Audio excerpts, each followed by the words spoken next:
Good evening and welcome to the Arundel Camera Club meeting for Thursday, March 20th. My name is Christine Milleker and I'm the club programs chair. And the reason I'm introducing is our program tonight will be by John Milleker, my husband, the president. And the Arundel Camera Club was founded in 1957 and exists to promote the art, science, and education in all aspects and fields of photography. For more information about us, please visit arundelcameraclub.org. Whether you're watching live or catching a recorded session, we'd love to invite you to join us in person. We meet every Thursday evening at 7 p.m. at Severna Park Baptist Church in Severna Park, Maryland. Before we start tonight's program, do we have any announcements? Come on up, Ed.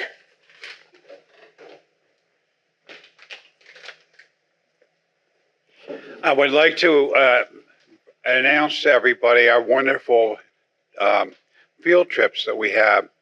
And one is tomorrow, and it's going to be at the Washington, D.C. National Arboretum. Saturday, yeah. You're right. You're right. And there you can see columns that were part of the U.S. Capitol from 1958 to 1858 to 1958, 56. You can see the columns there, and they have bonsai gardens and everything. So it's going to be really nice. So that's on Saturday, and then a week from Saturday, we're going to see the cherry blossoms, and that's going to be where the peak. They're going to be at the peak. And this gentleman here recommended that we meet at 5:30 in the morning. So they will be crowded. To get the closest parking, you should probably go near sunrise. Otherwise, you just take your chances on where you park and walk and stuff. Go on the metro. Well, it's quite a walk from the metro, but sure. Yeah. We did it last year, 2 years ago. And also, could you tell us about something that's going to happen at 2 o'clock? Can you give her the microphone, Ed? I'm Nancy, and I just joined a couple of weeks ago. So I was looking forward to these trips, and I noticed that on the 29th, it will coincide with the Cherry Blossom Kite Festival. So it'd be awesome as long as we can handle the crowds. So just an FYI. Okay. So looking forward to seeing everybody then. Thank you. Do we have any other announcements? Oh, yeah, Kathy. I'd like to just take a moment to remind everybody that nominations for officers are being taken now. Please feel free to email me, and if anybody has anyone they would like to nominate, if there's anybody who would like to kind of help with the different things, the newsletter, refreshments, whatever. All of the current people in these positions have been doing it for quite some time, and it would be really awesome to get some new blood into the club. Like Christine was saying, it's been in existence since 1957 with the ability of people to continually be willing to help out. So please let me know. Timing-wise, do we have a time frame that we have to have? So within the next 2 weeks, we have to have any nominations for the different officers' positions. So thank you. Thank you, Kathy, for heading up the nomination committee again for, what's this year? Oh, I don't know. 3, 4, maybe 5 years? Yes, Mike? Just a question to discuss later, but is it possible we could split secretary and treasurer? That it might be easier to find 2 people to do half that job than one person to do all of it? Anyway, talk later. Yeah, I'm not sure if that's going to be something we'll need to bring up at our business meeting, but I don't see why it couldn't. I will double check with our current secretary and ask her if that's something we need to vote on or if we can just go ahead and move on with that. We need to do it before the voting, which is the business meeting is. I think we need to get it started so that it can be determined if we split it before we go to the vote. Yeah, I need to talk to Jackie this week anyway, but you're right. If we need to change anything in the bylaws, then we do need to do all that proper stuff ahead of time. So I will double check with Jackie this week on that. But that's a great idea, Mike. Thank you for that. Okay, any other announcements before I go over the upcoming schedule? Okay, so Saturday is our field trip to the Arboretum. And then next Saturday is our field trip to the Cherry Blossoms. And March 27th is our next print contest with the theme of open. On April 3rd, we have Charles Goldblum giving a program on editing Milky Way RAW files in Lightroom and Adobe Camera Raw. On April 10th is our next digital contest with a theme of landscapes. April 17th is a program by Michael Oberman on wildlife and nature photography. On April 20th, no, that one's no longer a field trip. We moved that. And then April 24th is our next print contest with the theme of landscapes, right? The 20th was the weekend before Easter, so. So we moved the field trip to Shanks Ferry to April 12th. Okay, April 12th will be the field trip to Shanks Ferry for Wildlife Preserve. But check your email and the dates will be clarified. I'm sorry. I knew there were some changes. I didn't get them written down. But tonight, I would like to welcome John Milleker, who is giving us a presentation on historic photography. Welcome, John. Thank you.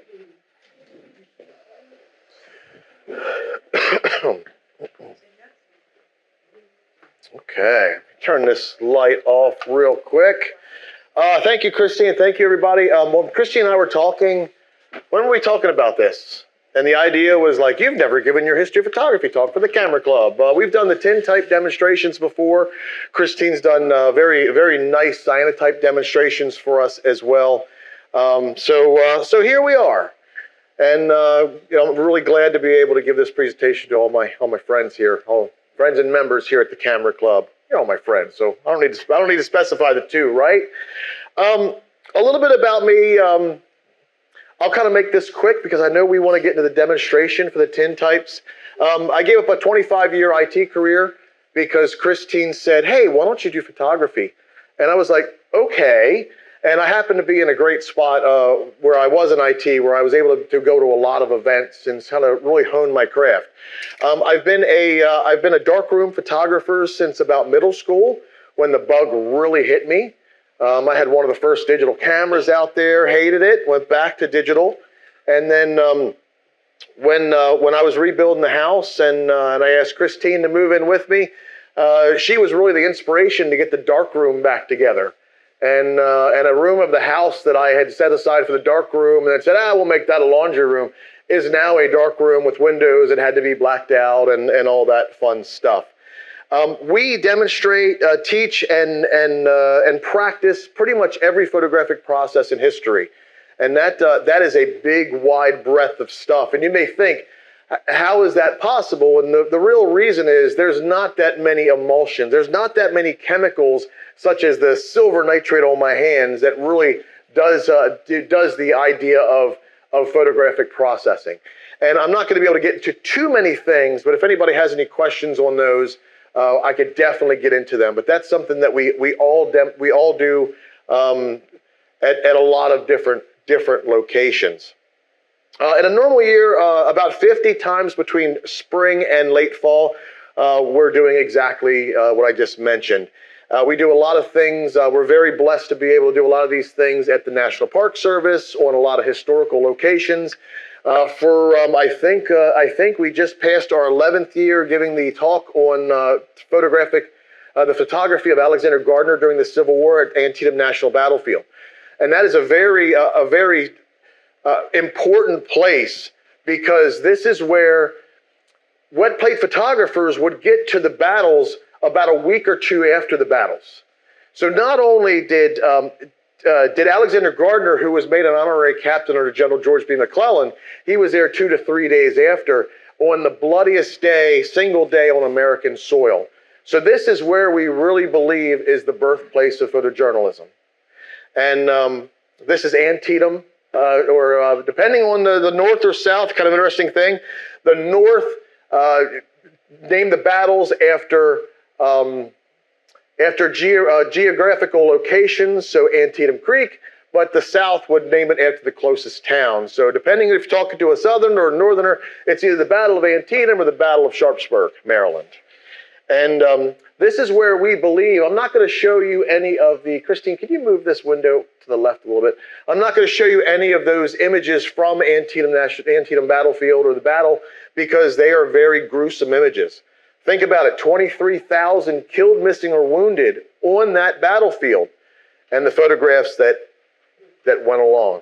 To give you a quick background of Alexander Gardner, which was, he was under the employ of Mr. Matthew Brady, who we will talk about a little bit, and he sends these images to Matthew Brady. Matthew Brady exhibits them in New York as photographs by Brady, and the lines to look at this dumpster fire are around the block. A photojournalist would say, if Mr. Brady had not laid the dead at our dooryards, he has done something very similar to it. Problem is, these were photographs by Brady, not Alexander Gardner, Timothy O'Sullivan, some of the other photographers that were in Brady's employ. And some other interesting things here. It's a tintype photo of Christine and I. We love demonstrating. I never really thought about it. We went to Harper's Ferry one day, and they said, how would you like to demonstrate this process? And I'm like, you're not going to say no.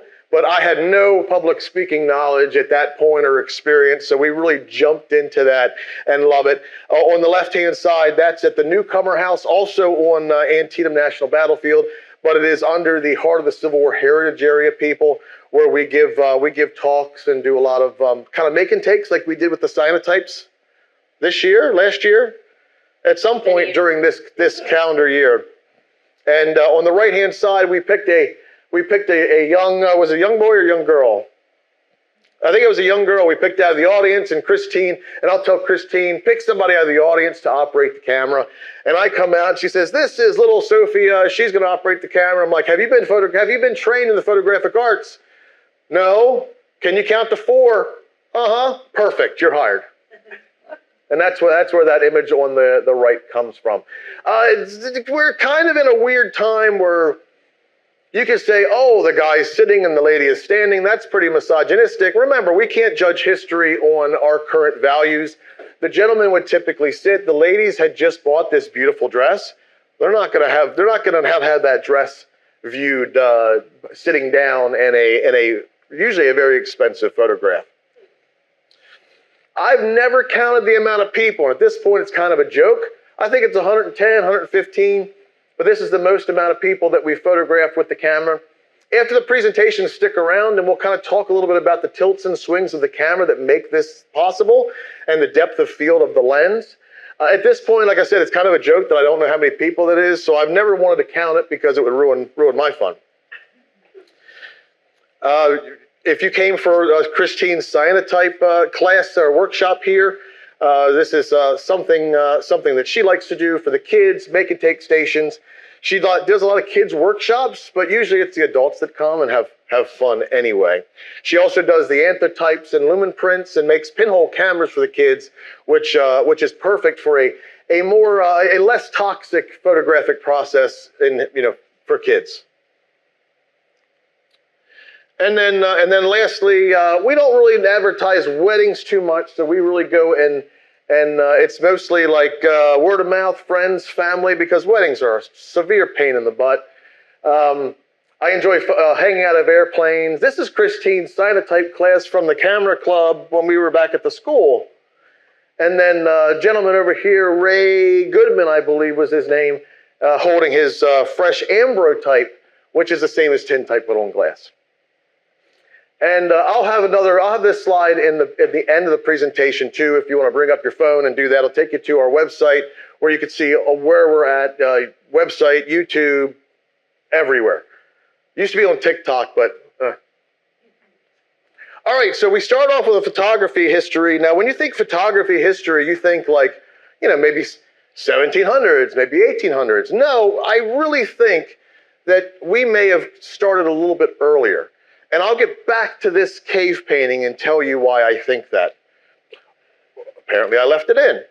All right, so artistic likenesses were usually for the very wealthy or the very important. Paintings were very expensive. And we went from, of course, the painting to the left, very realistic, to something like that. But painters have always criticized photography in its early stages as a mechanical representation, no artistic qualities of it at all. And we're gonna prove that that they kind of were a little out of line, because a lot of the painters use mechanical representation as well. Let's go back to a Chinese philosopher by the name of Mozi. He developed a theory on optics, and he developed a Moism, which was a Chinese philosophy dedicated to logic, rational thought, and scientific development. And his theories on optics majorly was really that objects reflect light, and that light moves in a straight line. If we look here, he uses a rowboat analogy. And if you go ahead and look at the image on the left, this is basically a camera in its most basic form. We all know that the camera absorbs the image upside down and backwards. Do we all know that? Does anybody know upside down and backwards? Exactly how our eyes work. Think of it, it is a basic lens. Everything we see is upside down and backwards. And it takes about 3 weeks for our brain to figure it out and flip it correctly. I don't know any 3-week-olds that can talk correctly, but I don't really know how they figured that out. But basically, the whole idea of a camera is a light-proof box. Your subject is at a point. Your focus area is at a point. And whether or not this is a piece of film, a tintype, or even the sensor on your camera, it's all pretty much the same. Super stylish. This is a scientist. I got to look up his name. He's an early psychologist, George Malcolm Stratton. In the early 1950s, he developed an idea of upside down glasses to test this theory. And he says that he wore the glasses, and after 3 days, he woke up one day and his vision flipped. It corrected the fact that these glasses were making this image upside down and backwards. He said that if he really focused, if he really thought about it, he could tell that there was something wrong with the image. Now, thankfully, you don't get, it's not a finite number of flips your brain gets to these images. He takes the glasses off, and within a few hours, everything kind of blends back to the correct orientation that we know of. Aristotle is a very interesting gentleman. He creates the camera obscura, and he notes that no matter the size or shape of the aperture, the sun will be displayed correctly as a round object. And then he's walking through the forest one day, and it's a solar eclipse. And this is a photo that I took in 2017 when we had that second to last solar eclipse. And if you look at that, all the little dots in the tree is creating representations of the eclipse. That's why I always tell people, if you're ever in a solar eclipse, look down. Think about what's going on around you. Listen to the bugs that thinks now it's night, and then all of a sudden you got a lot of noise. But that's one of the most interesting things, and that really kind of gets us continuing on with the optics ideas. This is, I'm not going to try to pronounce that name, because as you know, when I try to pronounce names at the contest, I butcher them. So I'm going to tell that this is a gentleman, his name was Latinized to Alhazen. He was a polymath, and he wrote that the image of the sun at the time of its eclipse demonstrates that when light passes through a narrow round hole and it is cast upon the plane opposite the hole, it takes the form. Well, what does that mean? That basically means, and has anybody ever played with bokeh in your camera? Maybe you put something in front of your lens in the shape of a star, and everything out of focus changes to that star, but your image is perfectly in focus. Nobody has done that? Christine? Mike? Christine and Mike, I know Bob has to have done it. He's just being quiet tonight. So think about this. If we have an eclipse and we have an aperture in our camera that is a star, it's still going to be the eclipse if it's in focus.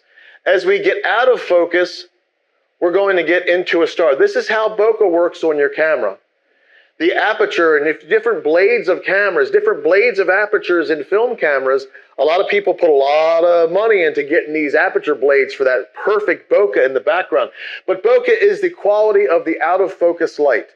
So if you've never played with aperture shapes, if you were to create something that is a star and put it in the front of your lens, and then photograph Christmas lights that are completely out of focus, it's going to take the shape of your aperture hole right there. Okay, let's jump back to the cave. There's a cave in Paris called the Lascaux Caves. And the thought of that is 17,000 to 22,000 years old. That is 17 to 15,000 before Christ. The interesting part of these caves is we think that they use something similar to a camera obscura. Remember that box I told you about? It is a box with a tiny hole in it that projects upside down and backwards. Well, why in the world would we have upside down animals in a cave in Paris? Very interesting. So did the people in the Magdalenian period, I'm sure I butchered that, did those people back there understand the theory of optics? No idea. But it's very interesting that they would actually paint some of the animals upside down on the cave wall. Some modern artists would do this, and we came up with the idea of the camera obscura, or Latin for dark chamber. And as we move through history, we see that the camera obscura is being used to paint on a wall. So you could do this, and sometimes when we go to classrooms or we're somewhere where we can demonstrate this to children, we will find a classroom that is completely dark except for a window.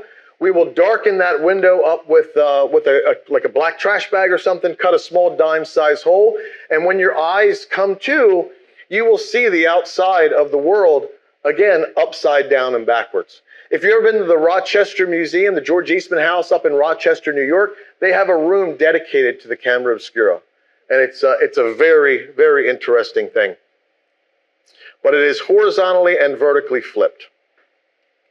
Here are some more artist renditions of that, where they've demonstrated this.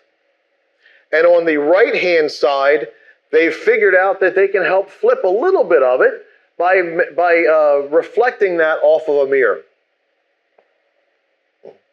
Here's a diagram from 1645. It's a camera obscura set up by Athanasius Kircher, and he's using a pinhole to project the image on a piece of paper that he's demonstrating on.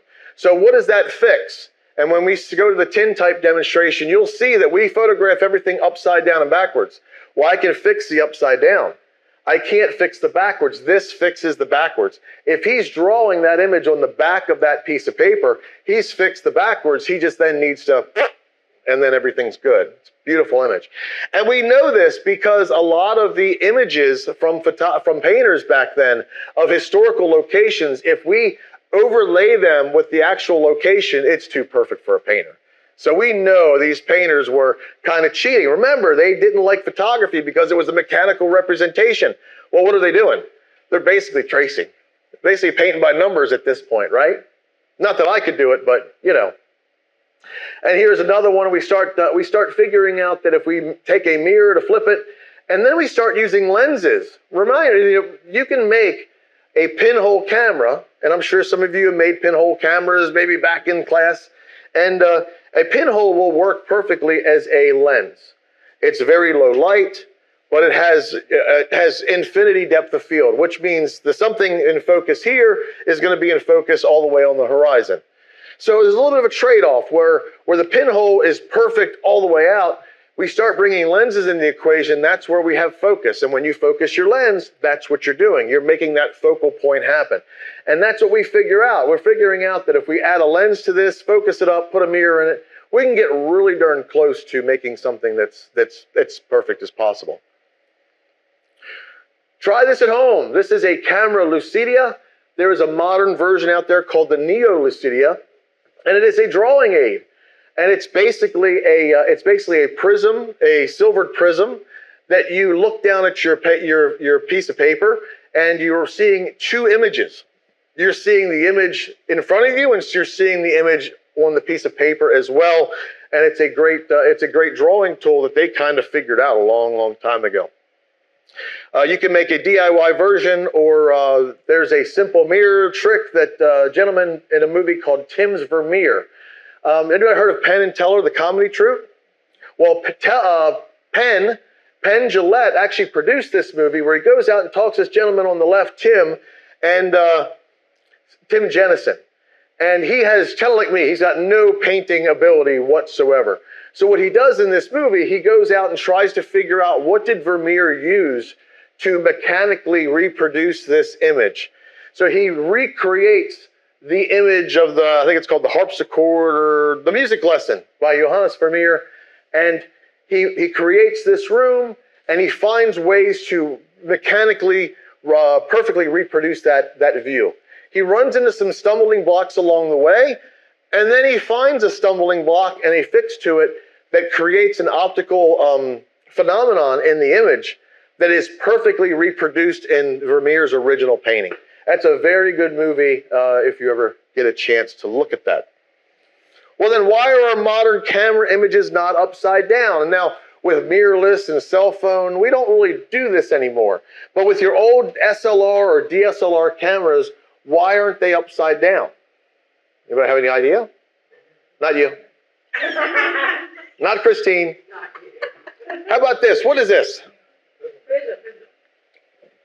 Correct. It is really a pentaprism. It bounces. It's got 5 images, 5 lines. It goes off, and your image is coming in and bouncing off the mirror, which is fixing one axis. It goes upside down, and through magic, it comes through to your eye perfect. Now, when that mirror flips up and you're recording the image on your sensor, on your piece of film, or if you're recording on a mirrorless camera, you're still recording upside down and backwards. But guess what? Your camera's smart enough to fix that. Same thing with your cell phones. Because remember, a simple generic lens, it projects images upside down and backwards. And we're going to show you that on the back of this camera once we get to the demonstration aspect. All right, to scientists, silver nitrate looks like this, but a photographer's silver nitrate looks like that. This is the building block of photography. Now, like I said, there are other photographic processes out there. Anthotypes we'll talk about, cyanotypes, dichromates, things like that. But this is basically, this is the granddaddy of photography, and you have silver nitrate really to thank for that. It was discovered in the 13th century by a German Catholic bishop by the name of Albertus Magnus. He's on the right-hand side. He discovered that silver could be dissolved in nitric acid, so therefore it becomes silver nitrate. It comes out as a white crystal when it dissolves in water. It's a perfectly clear liquid. Christine tells me they will put that in babies' eyes. Do they do that anymore? I remember somewhere that when newborns came out, like it's because it's an antimicrobial. However, you want to keep away from silver nitrate because as an adult, it can blind you. I'm going to have to get her to look into that. We use something in newborns. I don't think it's silver nitrate, but we do use silver nitrate on wound care. Okay. It's in a lot of the dressings that we use to help keep away chances of infection. Okay. I seem to remember something about in the eyes, but if silver nitrate splashes up in my eyes while I'm in my dark box, it's a very nasty thing. On the left-hand side is in the 1710, Johann Schultz, he discovered that silver nitric acid will create that silver nitrate again, and he will put that in a bottle with chalk, and he will put letters on it, and he realizes that the light darkens this mixture of silver nitrate. Now, he wanted to figure out, is it light or is it heat? Because back then we had a lot of chemicals that we played around with that will darken in the presence of heat. He takes a bottle, he puts some letters on the outside of the bottle, puts it in the sun, and only where the sun touched does it darken, and where the letters were, it does not darken. We thought that it was kind of an interesting chemical because kind of like an Etch-a-Sketch, he would shake the bottle up and it would disperse. He thought that it was kind of like a repeatable kind of reaction, but it definitely is not. Thomas Wedgwood, We're talking now in the 1771, 1800, he experiments with these silver salts. He will take parchment and he will also take white leather and he will brush this silver nitrate solution and will make what's called a photogram. Instead of a photograph where you're projecting an image on that, this is something where it's a piece of paper and you put a leaf or something over top of it where the light touches, it darkens, and where the light does not touch, it stays light. We did not have an idea of how to stop this process, though. So a lot of the Victorians would actually do these and have candlelight parties where they would show off their photograms. Because the problem is where that leaf was, it's now exposed. What's light going to do to that leaf? It's going to darken it and darken it and darken it until the whole image is completely darkened. Remember, this is too slow to pair with the camera obscura. We don't know. At this point, we're not really working with lenses and this process yet. Now we have Joseph Nicephore-Niepce. This is actually another way to make a photographic process. He comes up with a heliograph, and this image is the view from the window at La Grasse. It is at the Harry Ransom Center in the University of Texas in Austin. And what he did here, he's got a plate of pewter. He was a printmaker. He was a newspaper, you know, when you make the plates and you copy the plates, I can't remember what the name of it is, but he has these pewter plates and they would coat these plates with asphaltum. And what this asphaltum did is they had to use these plates as quickly as possible, otherwise they would harden. So what Niepce figured out is, what if I put this in a camera that's got a basic rudimentary lens and take an image with that, where the sun is solidifying that bitumen of Judea, the asphaltum, and where the sun is not hitting, it is not solidifying it. So this is the image he comes up with. Pretty good, huh? Sadly, it's not a very good image. We don't know if it's faded by then or not, but he uses a oil of lavender, kind of like a turpentine, to dissolve off all the asphaltum that is not hardened. And if we take a better look at it, this is the image that it is. And this is the view from the window at La Grasse, and that is in, I'm going to mess this up, Saint Loup de Varennes, France. And he took this image between 1826 and 1827. The original thought was this took 8 hours to photograph. People have recreated this exercise. I have not yet. I really want to. And we're thinking several days exposure, because you can see the light hitting this side of the building and that side of the building there. Sir John Herschel. This is Christine's favorite. Sir John Herschel was a polymath, and he was basically an English jack of all trades, right? He studied mathematics, astronomy, chemistry, and was inventor and helped the photographic community immensely. Back when we go back to Thomas Wedgwood, like I said, we couldn't find a way to stop that process, to stop the silver nitrate from darkening. Well, Sir John Herschel comes up with a photographic fixer, basically. Old hat developers are called hypo, but the scientific name is sodium thiosulfate. And what that does, that dissolves all the silver halides that have not been converted into a metallic silver on a piece of paper. He invents the cyanotype, which many of you experienced with Christine's workshop. He comes up with an anthotype. And an anthotype is a very cool kids process, but even adults enjoy it as well. And you take any kind of a plant pigment. A really good one is red cabbage. You use alcohol to extract the red out of the cabbage and paint a piece of paper with it. And then you put that in the sun with a photogram, or as I did here with a negative, but it was a positive. So therefore, wherever it was dark, it stayed white. Excuse me, wherever it was light, it bleached out that pigment. And wherever it was covered, the pigment stayed. Now I used a positive with this, so if I take this into Photoshop and invert it, then that's what we have. But I think this, Christine with her workshop, she really likes using those Paz Easter egg dyes, because they're such a lousy pigment. And it's called fugitive dye, and there's actually a scale called the blue wool scale that determines on how fugitive or how easily something will fade in sunlight. She loves using the pause dyes very, very much. For some reason, I'm missing a slide here talking about the cyanotypes, but Sir John Herschel invented the cyanotype process as a way to copy his notes. And that is using a photogrammic idea as well. He would take his parchment notes, take his paper notes, he would coat them in a light oil, and then he can go ahead and make several copies of that with this photographic process. Basically, the light would permeate through that oiled layer, and wherever there were notes, it would block the light, and therefore it would stay white, and everything that sunlight touched would go and turn blue. This is Anna Atkins, Anna Atkins was a family friend of Sir John Herschel, and she is credited as the first person to create a photo book.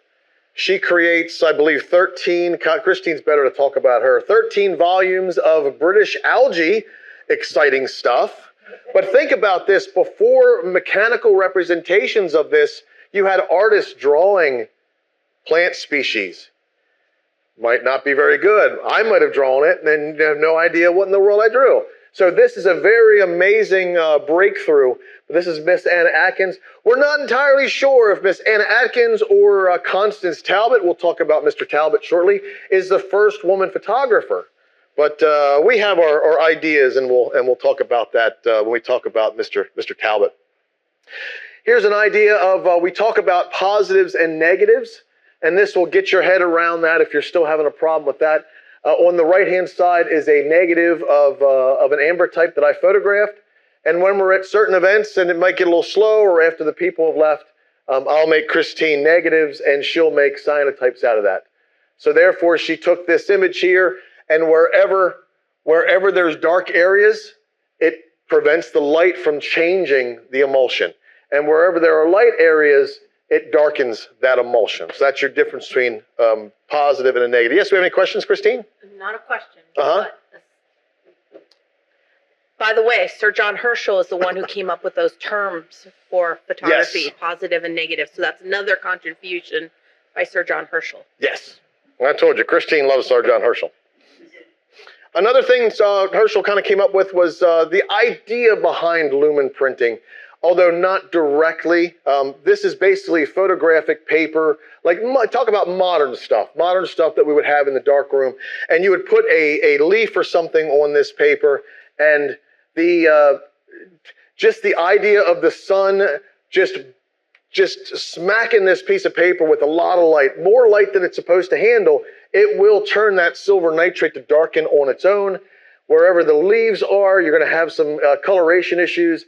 And then if they're fresh leaves, as the leaves off-gas the humidity, it changes the color of the paper too. That's another kids class thing that she does that makes some really, really beautiful artwork. Okay, now we're getting to the nitty-gritty. Louis Jacquemont Daguerre, he was born in 1787, and he's an accomplished painter. He's experienced in architecture, theater design, and panoramic painting for these theaters in the round. He invents the diorama, and the first one opens up Paris in 1822. Louis Daguerre, he will partner in 1829 with Nicephore Niepce, who we had back there, probably farther than I really want to go, right? Nicephore Niepce. Him and Daguerre will partner. And remember, Niepce is working with the heliograph, which is that bitumen of Judea, and they will partner up together. Louis Daguerre will kind of start working on something on the side on his own, and that method is going to be called, what is that method called? Louis Daguerre. Daguerreotype. The sucker named it after himself, didn't he? So that's how bigger than life this guy was. He will partner with Niepce, but Niepce will die in 1833. Niepce's son Isidore will kind of take over the partnership. Isidore is not one of those thinkers. Nothing wrong with that, but just not one of those real scientific thinkers. And Louis Daguerre will kind of pull away and leave Isidore in the dust as he goes to work on his new process. The process is the daguerreotype is a copper plate that has been silver plated, highly polished. It is then, think of silver and iodine. Silver iodides is what creates the image that it doesn't know what it is until you hit it with light, and then it chemically changes that. So he takes this highly polished plate, he sensitizes it in iodine fumes, and he develops it in mercury fumes. Really bad. How many people play with mercury when a thermometer broke? Yeah, anybody my age or older, I know you've played with it. But the thing is mercury we didn't understand. We didn't understand how dangerous it was to us. You've heard of the term mad as a hatter. Where'd that come from? The hat makers with these felt forms pushing them down in the vats of mercury made you go a little crazy. The Louis Daguerre will give this daguerreotype process to the French government, and they will give it away to the world basically. And he and Isidore also kind of received a yearly pension for that before Daguerre dies. Daguerre does die, and he's the one of the 72 names on the Eiffel Tower. And there is an image coming up, the view of the Boulevard du Temple, which is a several-minute exposure. When the daguerreotype process first came out, it was several minutes long to take an image. Does anybody see the important part of this image? Bob? Man, how do you shoe shine? This is the first photo of a person, we believe. Because where everything else blurred out of the way, guess what? He was there long enough. Those two were there long enough. He's getting his shoe shine that we believe this is the first photograph of a person. Because this process was given out to the world, people started enhancing on it.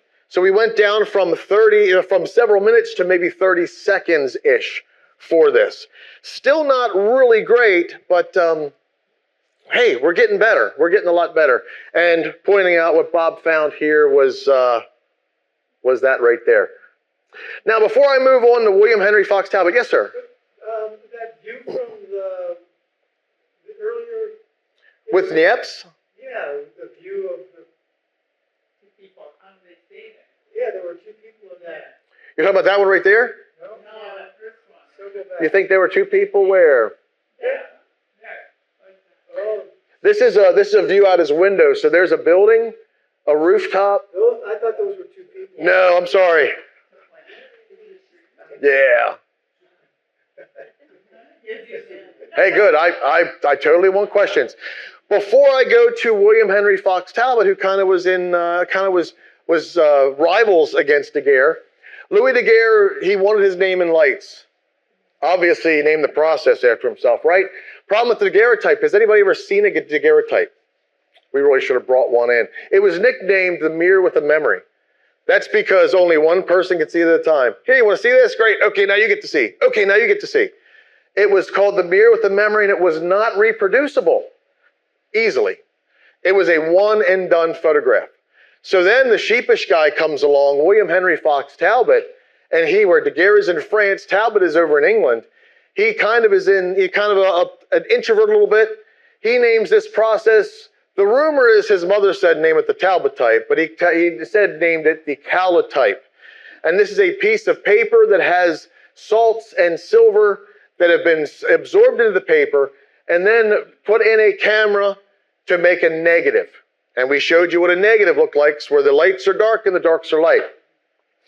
This could be infinitely reproducible, because if you take the exact same piece of paper that is coated with silver nitrate and sandwich them together, put them out in the sun, guess what? It makes a copy, and a copy, and a copy. The only problem with this, and still we're early into the process, when you take an image and you paint it on a piece of paper, the silver will soak into the fibers of the paper, softening the image. If there were kind of mismatched fibers in the paper, that's going to show on this image. And when you make a positive from that, you're only doubling that softness. So that was a problem.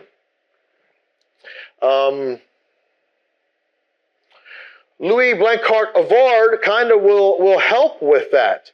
And this gentleman comes up with the idea of albumin printing. And this is basically what that is. Albumin is the egg white, not the yolk, just the egg white, with a salt in it. And when people would put that on a piece of paper first, it would create an impermeable barrier. Kind of like putting mayo on your bread so your bread doesn't get soggy. basically. So these images could be had the silver nitrate on the front without soaking into the paper. Basically, that's all that is. But very, very important. Now, my favorite, and the process you're going to see today is all thanks to this gentleman here, Frederick Scott Archer, and he figures out the calotype process's problem, which was that it's soaked into the paper. If I can find a way to replace that paper with glass, it will not only make it sharper, but it will also take a lot less time. Think about it. You take a piece of paper and a piece of paper, put it in the sun. It's a long time before that sun can get through that paper, right? Well, glass fixes all this. He's originally an apprenticeship in precious metals and in jewelry making. He will study at the Royal Academy and he learns of that calotype process. He comes up with the wet plate collodion process. And that process is basically taking a piece of glass and pouring a collodion on that.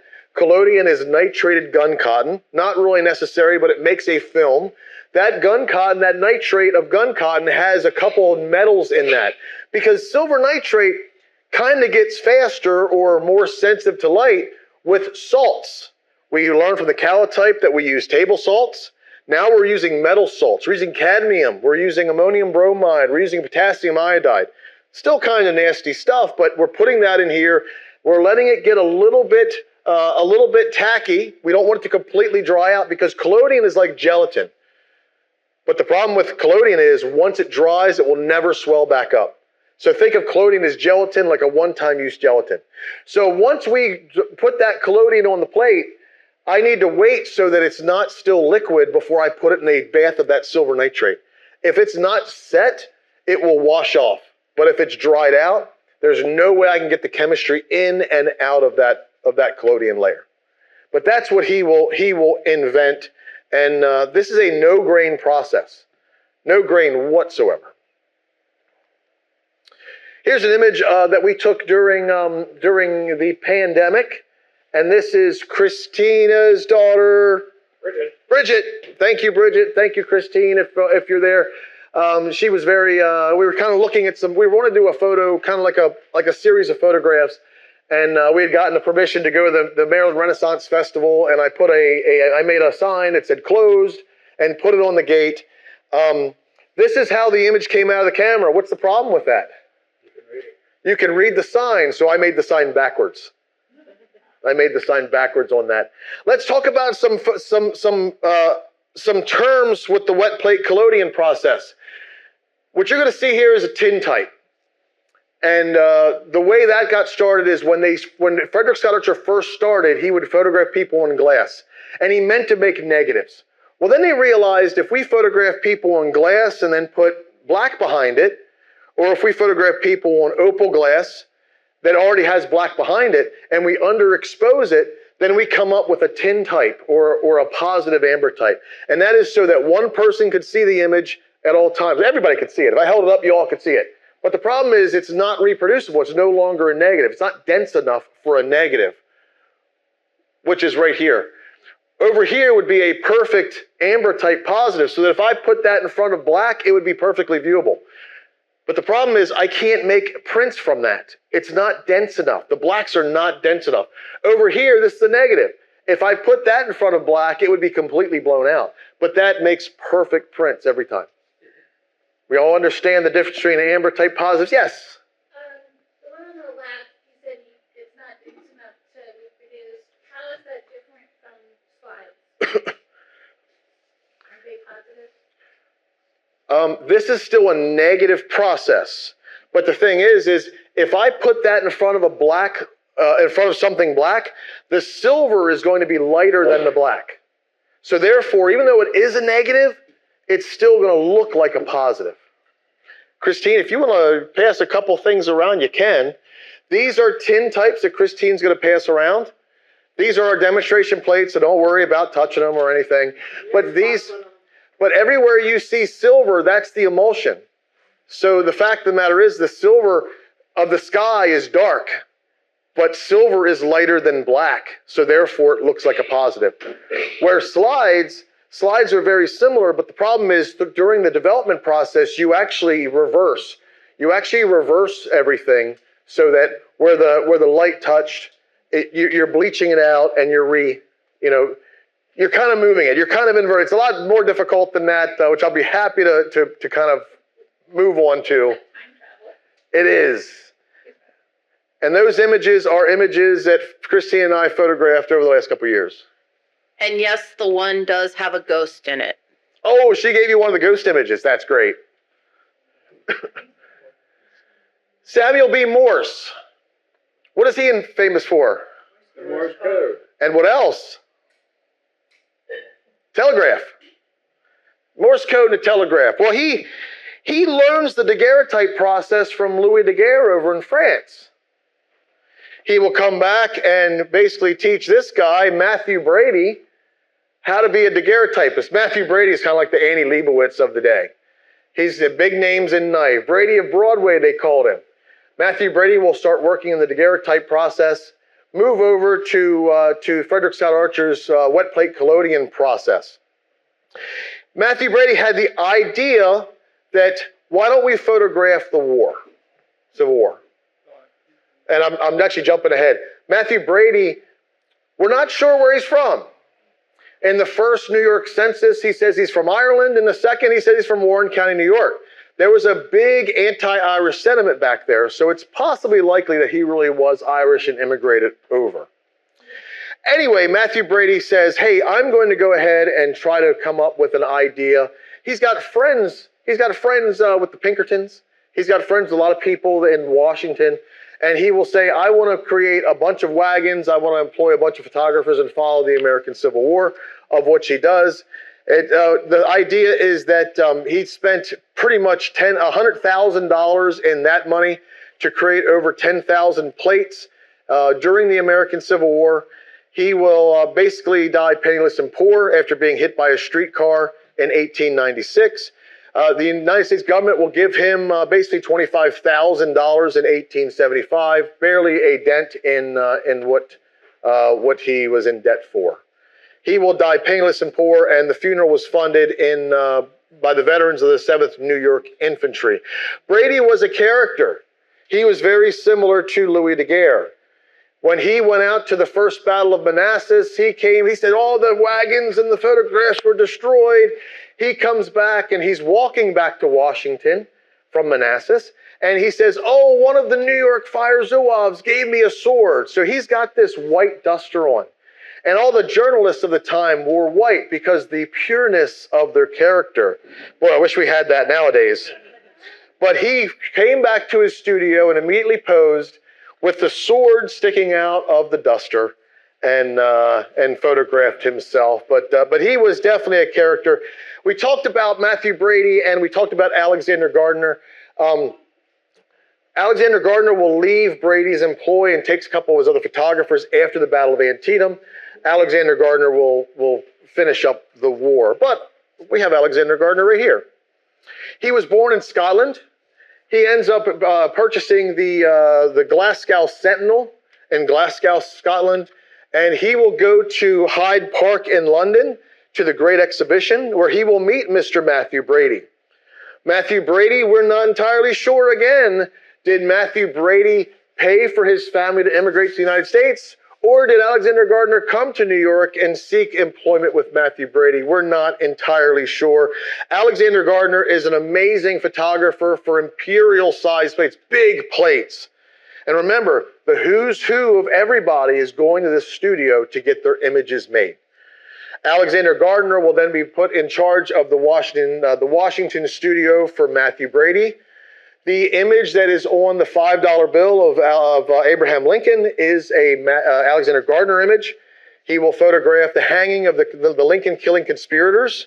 He will basically get out of photography and he'll travel along the railroad photographing the Continental, the railroads meeting up. And he'll photograph a lot of the Native Americans as they come to Washington for peace talks.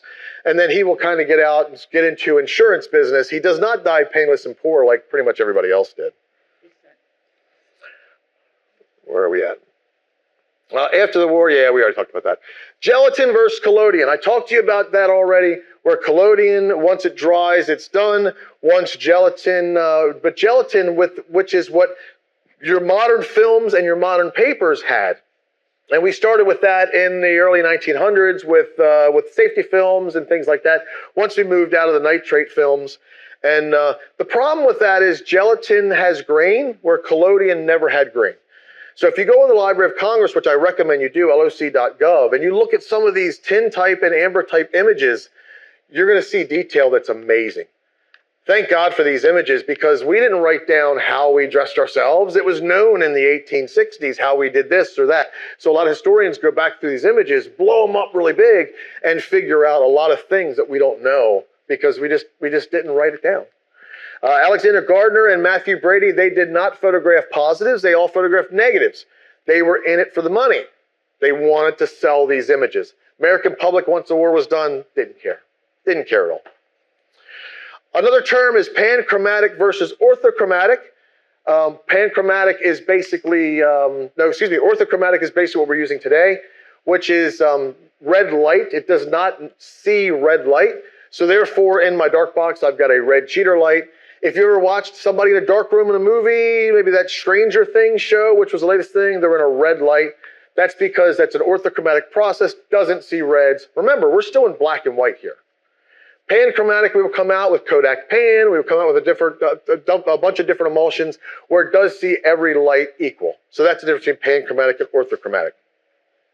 When was the first color photograph created? It was described by a Scottish physicist, James Maxwell, in 1855. And then it was used, believe it or not, as early as 1861 by a gentleman by the name of Thomas Sutton to make color out of 3 black and white separations images. So basically, he came up with an idea of basically getting us there to the panchromatic, where we see reds, blues, and greens the same. He will photograph the same image with a green filter, with a red filter, with a blue filter, and then when he went and put them back together with some of the other processes where you can actually use colored pigment in there, such as gum bichromate, they would be able to put them back together. Another try this at home. I want to see if I can talk Christine into doing this again. Did Sonny do that last time? Somebody came in, it was a long time ago, I'm talking probably 15 years ago, where we came in with a bunch of black and white images and a lot of colored pencils, basically, and colored these photographs. It's a very fun thing to do. The tintypes would basically color some small parts. We will do this as well for certain period images if they want it. We'll rosy the cheeks up, we'll rosy the lips up, we'll rosy a button, and that's about it. Some soldiers' tintypes will actually have the buttons with gold paint on them as well.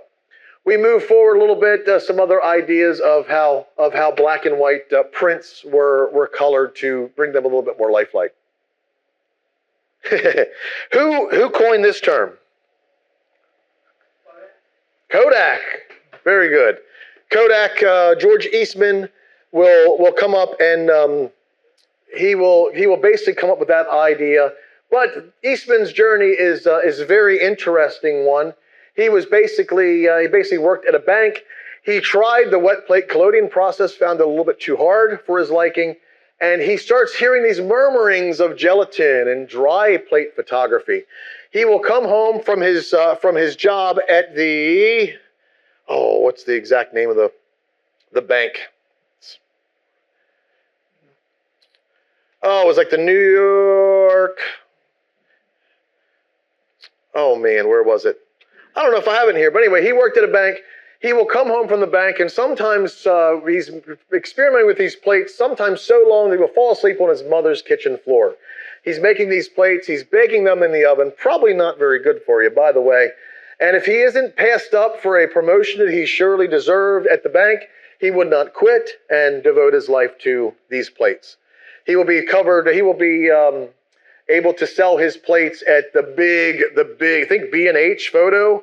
This is EH&T Anthony of the time. They sold all the cameras, the plates, the chemicals, and he will really explode in Kodak. And in fact, if I remember correctly, he's got 2 stars on the, 2 stars, the only person with 2 stars on the Hollywood Boulevard, one for, actually it's the same achievement. Both recognize the same achievement, so yeah, pretty interesting. Transparent film he would create, which will help Thomas Edison perfect the kinescope, and that's the predecessor of the modern motion picture. George will amass a great fortune and donate more than $75 million to the advancement of education, mostly in the musical arts. And in the final 2 years, his health begins to deteriorate. His mother had lumbar spinal stenosis. He saw mom deteriorate and deteriorate. If you ever go to his house up in Rochester, he built this house for his mother. It was like one of the first houses to have an elevator in it. I mean, that's how much he just devoted this house to her. She will pass. George will continue on with his life. And then on March 14th, 1932, George, as I said, George sees himself going down that same road. He calls a meeting of the board of Eastman Kodak.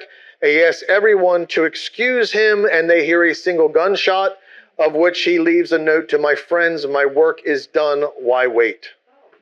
Terrible. Another terrible thing for Kodak, guess who invented the first digital camera? Steve Sassone of Kodak. We're coming out with these little CMOS sensors. So Steve has given us CMOS sensors and said, hey, see if you could do something with this. And it's a CCD sensor.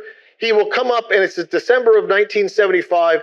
The camera was 0.01 megapixels, and it was recorded on a cassette tape. The image took 23 seconds to capture the image, and then the same amount of time to display it back on a monitor. Kodak will decide to keep Steve on the project, which he will continue to make advancements in the camera.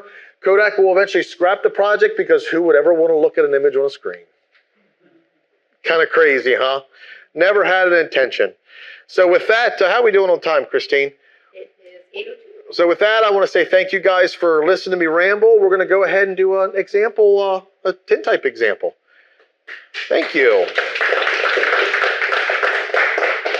I'll bring that back there if anybody wants our socials there.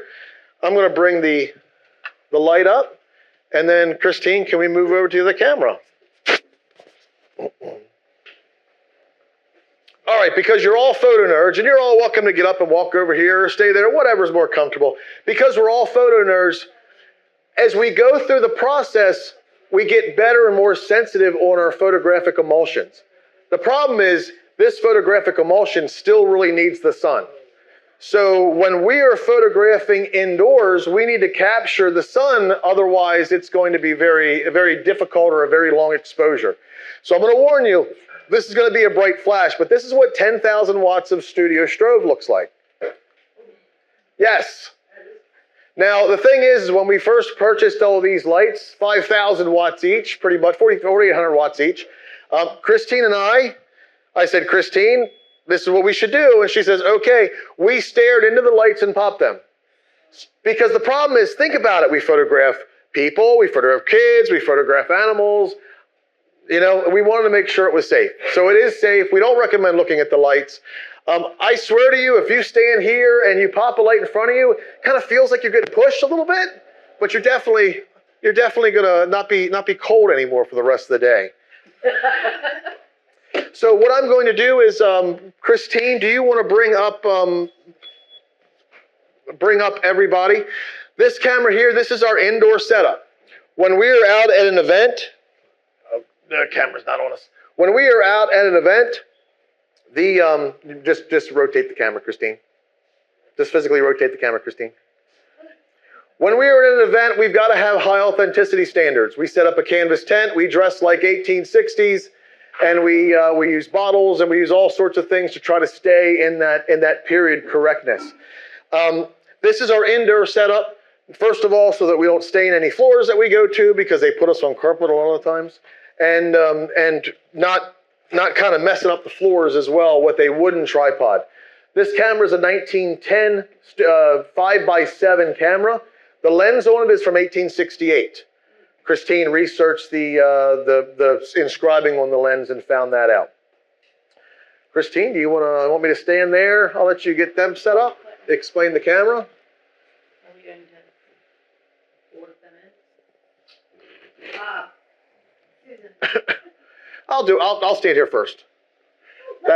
No, well, let me stand there first because that way they're not staring at the light while everybody takes a turn at the camera. Okay. Christine's going to get me focused up. Try to get Try. glasses. Is that holding your head still?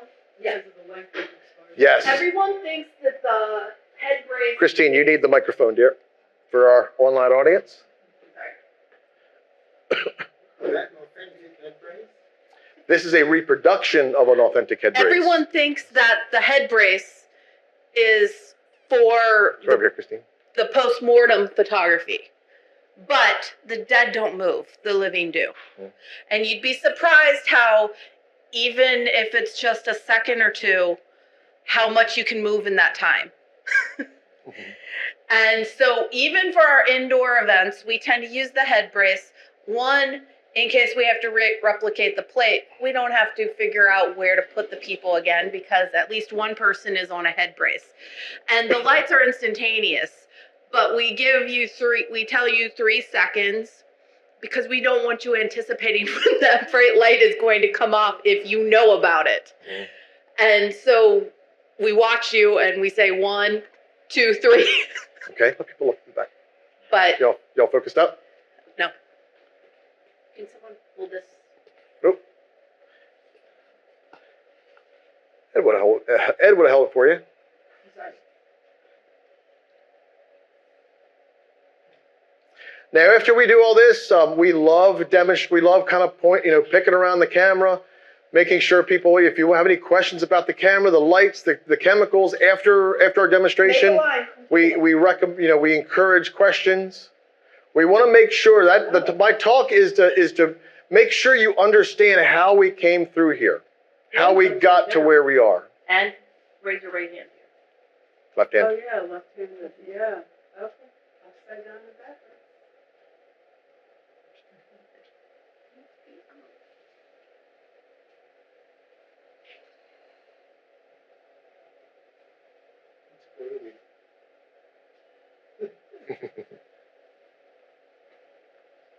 And for everybody online, we're just going to let everybody take a look to the back of the camera, and then we'll get moved on to the demonstration. And we're going to show as much as we can online as well.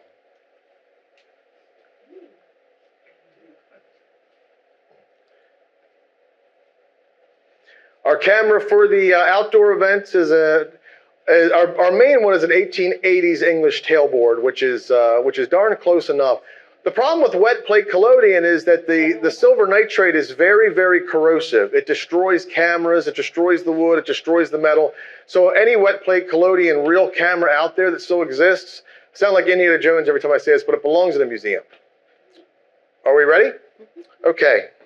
I'm going to go in and pour a plate. Christine, would you like to explain? Okay.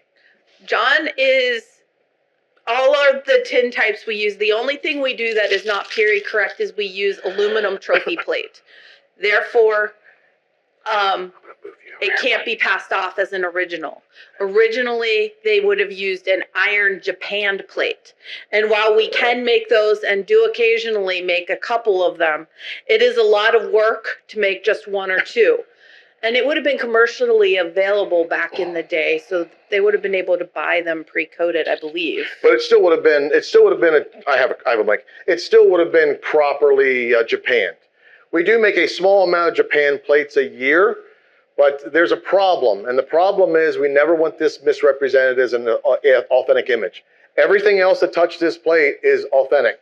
So if somebody, and most people dressed up look amazing, so we try to make sure when we do those, we try to sneak something modern in the corner so that they know that it is. We'll scratch our name and the date in the back, but the problem is that could be removed. But that's the number one thing is we never want this misrepresented as something that was from the period. So now he's going to take his collodion, which is what sticks the image to the plate and what holds the silver nitrate, which is what darkens in light. This is that collodion, the nitrated gun cotton that has the metal salts in it. It also has ether. The ether is meant to evaporate, not only evaporate, help it gel up, but to make a nice coating.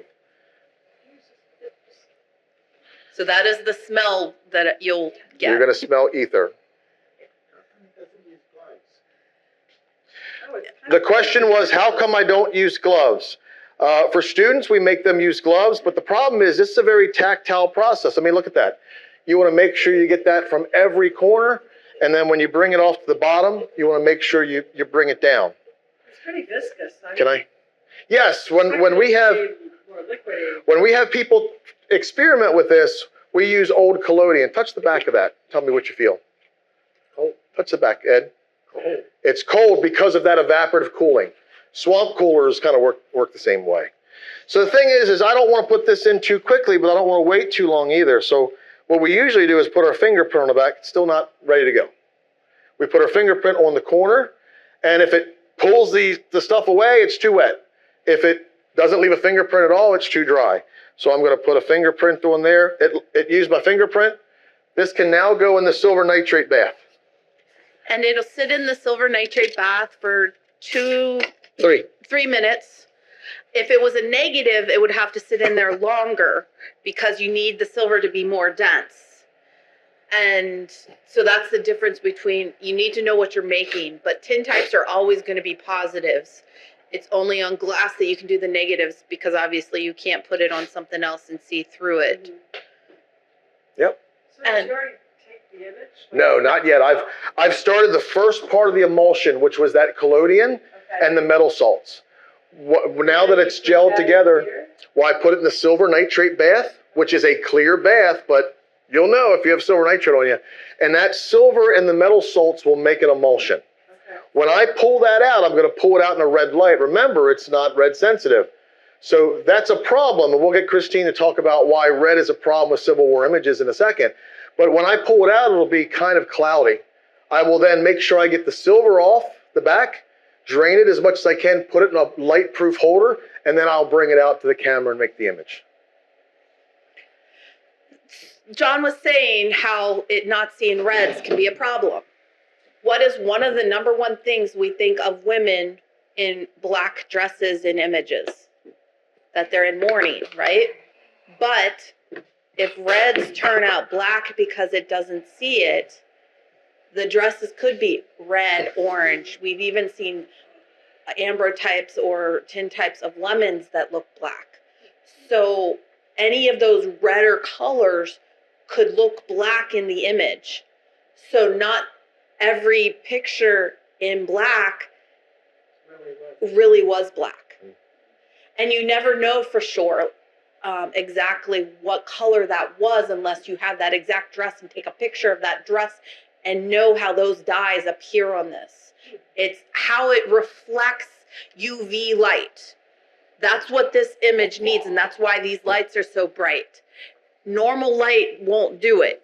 You see those magnesium flashes, and people think that that's what they used for light in this period. They're fun, though.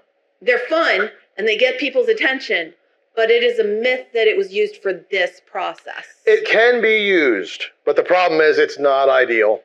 It's not ideal. I just like it because we get to play with explosives. So when they went through a process of trying to colorize old black and white movies, how did they know how to It's difficult create?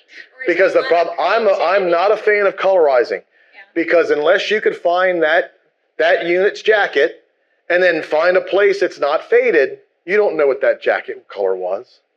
You can guess at skin tones, you can guess at all kinds of stuff. So for movies, I don't think it's that big of a deal colorizing it, but historical stuff, I'm not a fan of colorizing it. Not a fan at all because there's no way you know exactly what that color was. And another issue we have with the red tones is people of Irish descent or Native American descent can have redder tones to their skin color, so they're going to look darker in the photographs we make. Yeah, we have a couple that are good that we become good friends with because they've come to see us at every event. And sadly, her husband just passed, but she had very light skin and he had very dark skin. So whenever we photograph somebody, I'm like, not sure. I'm not trying to be mean, but like, where are you from? Because the thing is we've learned with her to put Bob closer to the light or closer to the sunlight and put her kind of more in. And also if I know, because when I develop and Christine talks about development process, I can dodge and burn with water and full strength developer as well. So if I know you've got a hat on, Soldier's got a hat on, I'm ready with a dropper of developer to bring that up. Or if I know the sky is going to be blowing out a little bit, I can kind of avoid the sky when I'm developing. But as she talked about, freckles can be. We photographed a young lady that wanted headshots for her modeling portfolio, and every time we photographed her, it looked like she had a big black, like a punch mark right in the center of her face. So after the second time, I said, we're going to take an extreme close-up. She had a field of freckles perfectly here, but it was under the skin. You couldn't see them. But because this process is UV light, it sees the world a little differently. You ever see those Dove? I don't know if it was some kind of commercial, either a soap commercial or a sunscreen commercial, but they had a UV camera and they were letting people come up to it and seeing the damage on their skin. Yeah. And that's basically how this camera sees people as well. And modern photos, we have to warn people if they have tattoos that they may or may not show up in the photograph. You don't know till you take the photo whether that ink that was used is UV reflective. And if it's not, you don't see it. We photographed one couple, and she was so happy because she didn't like her tattoos. She's like, oh, their tattoo didn't show up. Yeah, it was good. I'm going to pull, can I pull the plate? Do you want to put your microphone down and get Bob and Susan? We're volunteering Bob and Susan for a plate. The only thing you may have to do is your glasses are going to have UV coating on it. So if you have them on, you won't see your eyes. Modern glasses, they put UV coating to protect your eyes. That's another problem, because if we have somebody doing the Civil War or the historical thing, and they have glasses that are not period correct, they could come out as sunglasses. And I've got a little UV card that I usually have in my money box that I could put the glasses underneath. No, these are perfect. These aren't going to have it. Let's test them. Oh, there it is. But the problem is, if you had sunglasses back then, it was kind of a sign of syphilis. So you don't really want that. Might be a little later.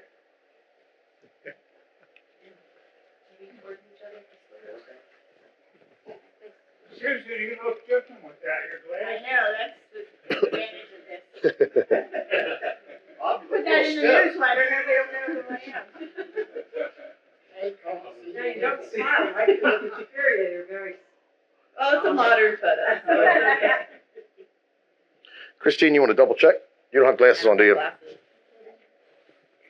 Well, gee, I'm going to have to hope. Wear readers. Bob, are you back on the head brace? Yes. Okay. Don't push your head forward. Pull your head back in. There you go. Yep.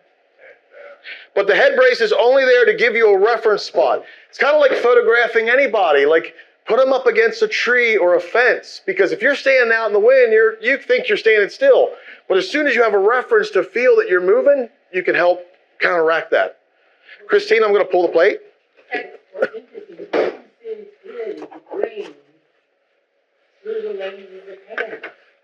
That is the ground glass. Christine, you want to explain that? Grid on the ground glass, so you know, we take different sides of the photos and we have demarcated. What is ground glass?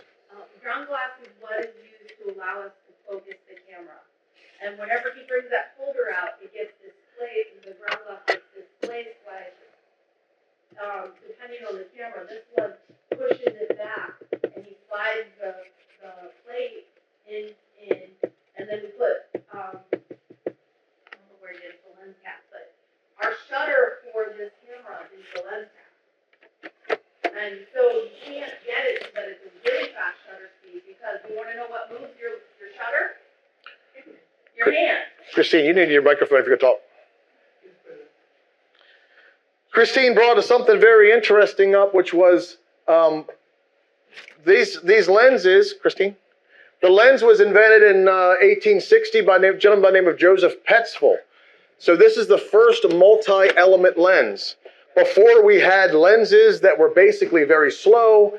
They didn't have much coverage. But this is 4 glass elements in a different array that not only makes a lot more light come through, but the problem with this lens is, and we're not going to see it here, is the fact that it has very swirly bokeh. So a lot of people hated that on these images. So the lens may cover so much, but they're only using the very center because that's where the sharpness is. Lens cap on? Bob and Susan, you ready? Yeah. 3 seconds. Here we go. Christine will do it. Ready? And 1, 2, 3. All right. When you get your vision back, you can come on out. Christine, grab your microphone and developer. Now, the fun part is watching the developer. We will be fixing it momentarily. I will bring it out here to the center and we'll pull the camera in so that it can see what we're doing, because the magic of the process is the fixing. John is currently developing it under red light. And unlike you saw him pour the collodion into the center and get it out to the edges, any of you who know anything about developing, if you put that developer in the center, what's going to happen? You're going to overdevelop the center. So he has to pour it on the edge and wash it over as quickly as he can to get an even development. So he can't do the developing the same way we do every other part of this process, which is the collodion where it goes in the center and you get it to the edges. And when we fix, sometimes he'll say, hey, put a little, start at this point, because if it's somewhere that we need a little bit lighter at certain parts, he can have me pour the fixer there so it'll fix that area a little bit more than the rest of the image, because what the fixer does is it washes away that unexposed silver. And over time, if you left it in the fixer, it would wash away even more silver.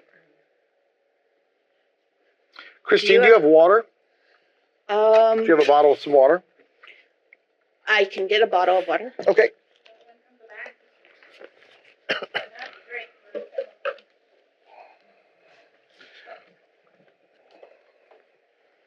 I do.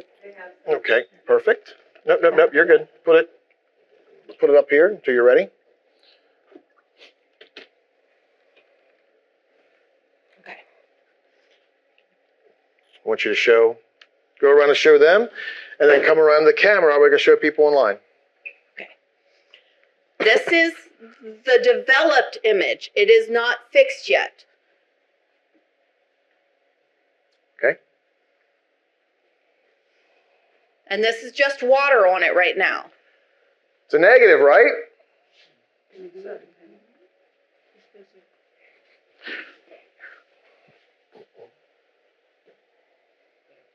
John, if you were in the 1850s, Did you guys get to see? Studio, and you had to go through the Yes. process of You're backwards. Uh-huh.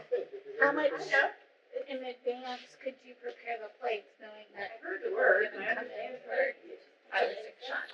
I had a good question of if we were back in the 1860s, it's the same as right now. How early do I need to know if somebody's coming in for a plate?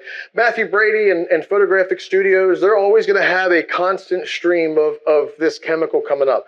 Every chemical in here does not expire except for that collodion. The collodion gains iodides, and it gets redder and redder and redder, and therefore the contrast and the feel of the image kind of goes down. So what I do is I order chemicals a month in advance. I mix the chemicals 2 weeks in advance so that they're ripened for my event 2 weeks after, if that makes sense.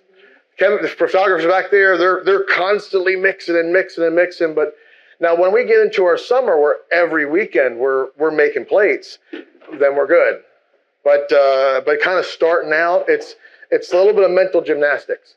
The silver nitrate bath lasts forever. I just have to get the alcohols out, the ether. I've got to filter it, and then I've got to add silver nitrate to it. And silver nitrate's very expensive.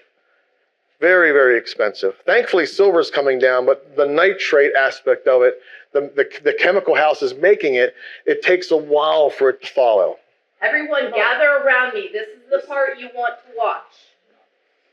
This is the magic of this process.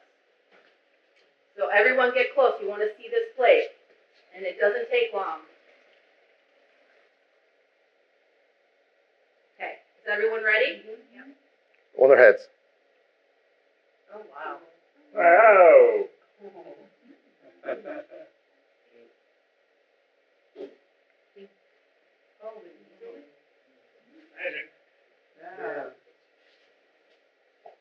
That is photographic fixture. This is what Sir John Herschel invented. It takes all the silver that was unexposed, undeveloped, and it dissolves it away. Now, what you're seeing there is you're just seeing silver.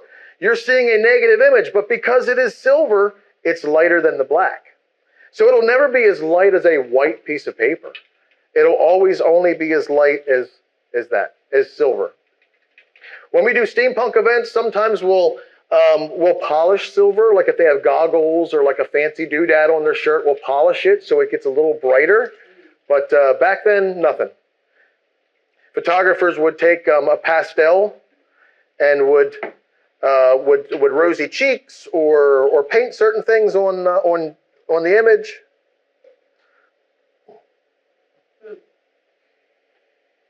I've got reflections, Christine, trying to get everybody to be able to view online. How long does it have to stay in the water now? I think that's good. With this particular fixture, we just let it soak for about 20 minutes. Oops, I'm sorry, Ed.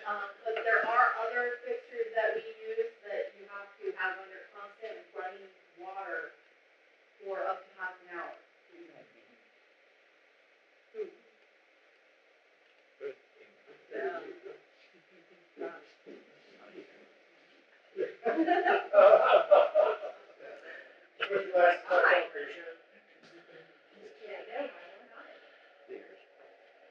Done it for so years. That's like when I took a picture of, what did you do to that photo? You got your glasses off. You'll have to take it in the way. There you go, just put a frame around it and put it in the context. Hey, don't put that in the newsletter that way. Want to bring it over, hold it in front of the light? Process today. I got it close. Help up. Yeah. All right, anybody wants to see Go over to the light. in the light? The next step is to put some sort of protective. Correct. This is silver. What does silver do? Tarnishes, and it's very fragile as well. So what this needs to do is sit in water for about 20 minutes to get that fixer out of it. And then we will put a varnish on that. Remember, everything we use is period correct. This varnish comes from a tree in Africa called gum sandarac. And it has 190 proof alcohol and lavender oil. This gum sandarac will spiderweb crack. It's a traditional woodworking varnish, but the lavender will act as a plasticizer.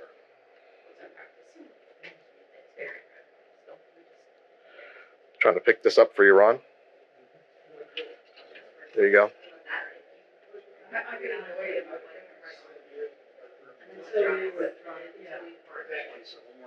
Hmm? You guys happy with that? Awesome. Yeah, we did a test plate to make sure. Cool. Yeah.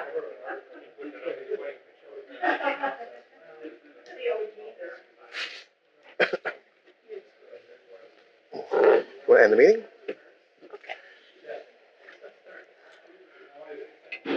Thank you, everyone, for joining us tonight. Join us next week Very cool, for,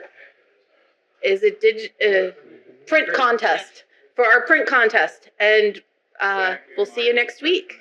Good night. Good night. Thanks for joining us.